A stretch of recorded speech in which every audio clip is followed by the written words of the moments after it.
Good morning. Yes, good morning है, अभी 12 नहीं बजे हैं।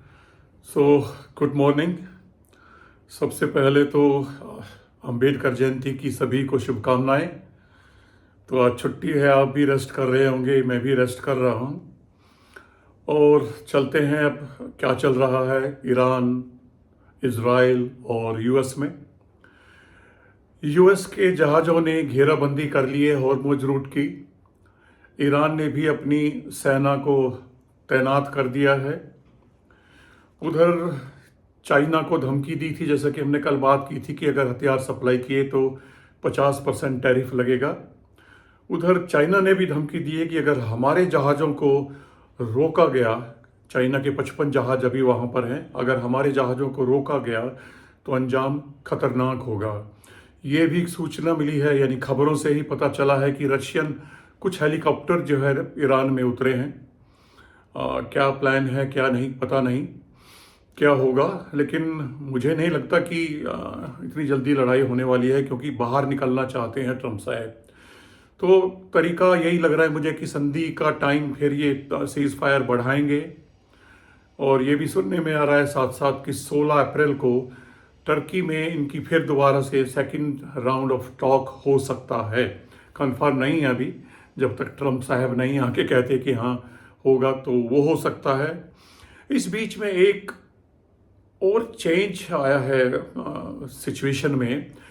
पाकिस्तान ने सऊदी अरेबिया में अपने 18 फाइटर जेट और 13,000 सिपाही भेजे हैं। वो कहते हैं कि हमारा उनके साथ एक रक्षा समझौता है, जिसके तहत वो वहाँ पर गए हैं।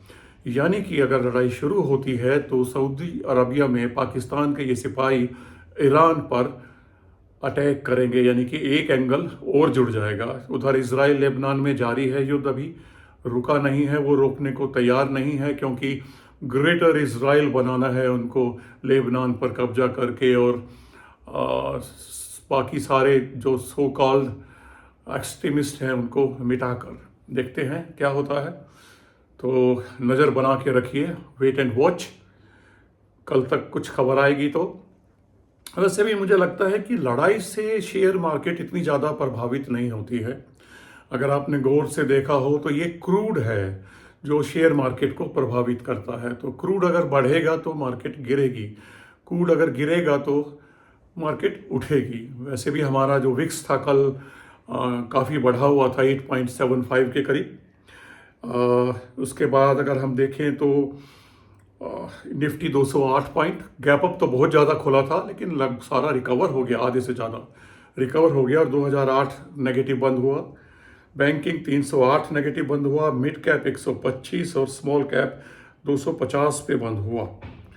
इसमें हमारे 2583 गिरने वाले शेयर थे और 1782 हरी लाइन में थे, यानी कि उठने वाले शेयर थे। तो ये लेखा जोखा रहा है। इसके बाद एक और खबर आई है कि फ्रांस ने 125 टन सोना अमेरिका के यहाँ से अपना निकाल लिया है और मार्केट में भी बेचा है, कुछ लगभग 13 बिलियन यूरो का। उसके बाद नाटो और यूके ने मना कर दिया है कि हम ये जो हॉर्मुज में रुकावट डालने वाला काम है, हम इसको ब्लॉक नहीं करेंगे। तो गिरने वाले शेयर्स में कौन कौन से थे? Reliance, HDFC, Bajaj finance, TCS और वगैरह वगैरह। ITC भी उसमें शामिल है, इन्फोसिस भी शामिल है। एक और हैरत अंगेज खबर सामने आई है TCS के बारे में। ये TCS, विप्रो और अमेजोन के बारे में है, लेकिन अब फिलहाल कार्रवाई TCS पे हो रही है कि TCS के अंदर लव जिहाद चल रहा था, और जो उसकी मेन HR है निदा खान, वो अभी फरार है। 7 आदमी अरेस्ट हो गए हैं। यानी कि वो मिलजुल कर जो भी लड़कियां आती थी जिनको वो हायर करती थी निदा खान, उनको वो उन सुपरवाइजर्स के पास भेजती थी जो मुस्लिम होते थे, और वो उसको कन्विंस करते थे धर्म बदलने के लिए। तो ये भी एक बड़ी हैरत अंगेज खबर आई है। खबर भी ना निकलती अगर एक माँ जाके DCP को कंप्लेन ना लिखाती। DCP मोनिका रावत को उन्होंने कंप्लेन लिखाई कि मैं अपनी बेटी में कुछ अजीब सा परिवर्तन देख रही हूँ।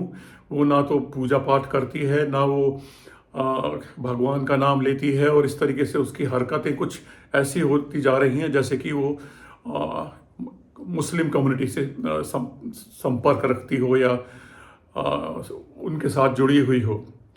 तो उस डीसीपी ने सीरियसली लिया इसको, अपने सुपीरियर से परमिशन मांगी और उसने कुछ लड़कियों को, यानी पुलिस वाली कुछ लड़कियों को छांटा और रिक्रूटमेंट के लिए भेज दिया निदा खान के पास, और उनमें से कुछ रिजेक्ट हो गई, उनको ट्रेनी के रूप में बैठा दिया और बाकी लोग शामिल हो गए उनके ग्रुप में, और वहाँ से वो खबर लेती रही और जब उपयुक्त मौका मिला, सबूत मिले उनको सीसीटीवी से, तब उन्होंने जो है उनको अरेस्ट कर लिया है।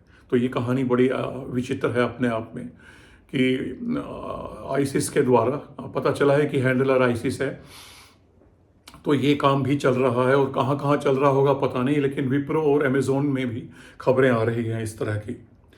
चलिए अब आते हैं आगे क्या करें। आगे आप कुछ ना करें, वेट करें, वॉच करें और लिस्ट बना के रखें।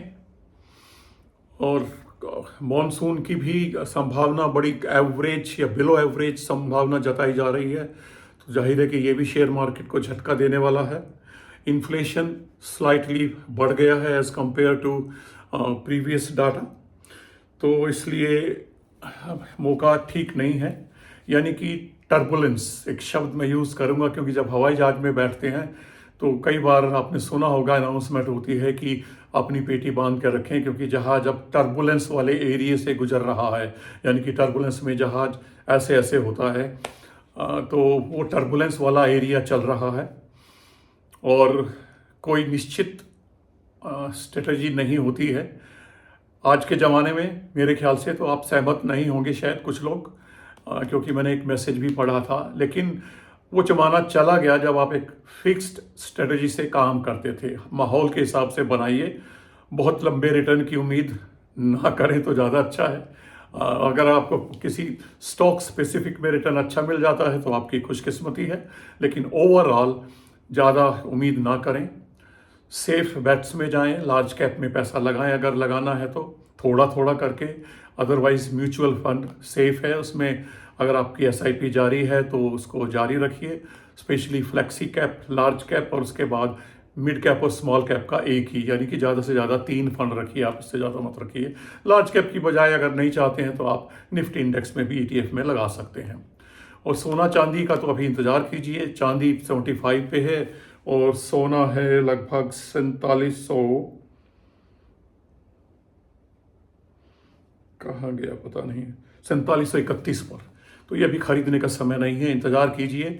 जो जो ये गिरता है, चांदी 70 से नीचे जाती है तो स्टैगर वे में थोड़ा थोड़ा करके, और ऐसे ही जब सोना 42 है उससे नीचे जाता है तो स्टैगर वे में धीरे धीरे करके अपने एसआईपी की तरह थोड़ा थोड़ा करके आप अपना जोड़ना शुरू कर दीजिए, क्योंकि आने वाले टाइम में चांदी मुझे लगता है कि आउट परफॉर्म करेगी। जो मैं पिछले साल से कहता आ रहा हूँ, तब से तो दुगनी तिगनी हो गई है, क्योंकि इसका इंडस्ट्रियल यूज़ बढ़ गया है as compare to gold. Gold तो ज्वेलरी और इन्हीं चीज़ों में है, और आने वाले समय में अगर बिटकॉइन में आप लगाते हैं तो थोड़ा थोड़ा वहाँ पर भी गिरा हुआ है, थोड़ा थोड़ा मौका अगर आप चाहें तो, अगर आप इंटरेस्टेड हैं। रिस्की बैट है, ध्यान रखिएगा, बहुत रिस्की है, पर आने वाले समय में, क्योंकि अभी देखा होगा वर्ल्ड वॉर में बिटकॉइन में खरीदारी और बिकवाली होने लगी है, तो चल रहा है धीरे धीरे ये चक्रव्यूह चल रहा है, सिर्फ अमेरिकन डॉलर की मोनोपोली को ख़त्म करने के लिए। ईरान भी या तो तेल उनको युआन में दीजिए या उनकी करेंसी में दीजिए या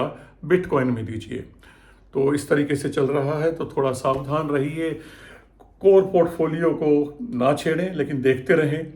सेकेंडरी पोर्टफोलियो में अब मौका मिलेंगे, उन लिस्ट बनाइए उन शेयरों की।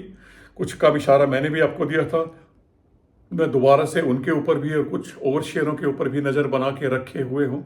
जैसे ही 1-2 झटके और लगेंगे मार्केट में और वो पुराने उस लेवल पे या उस लेवल से नीचे पहुँचेंगे तो मैं फिर खरीदारी करूँगा, और जब मार्केट उठेगा तो उनको बेच के बाहर हो जाऊँगा। क्योंकि अगर आप लगाते रहेंगे तो ना तो प्रॉफिट आपके पास आ रहा है, और कितनी पूंजी आप लाएंगे लगाने के लिए।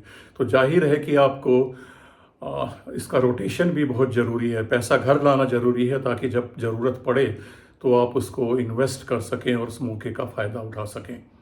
तो बाकी आपकी मर्जी है, आप समझदार हैं, पैसा आपका है, और मैं तो वो करता हूँ, वही बताता हूँ।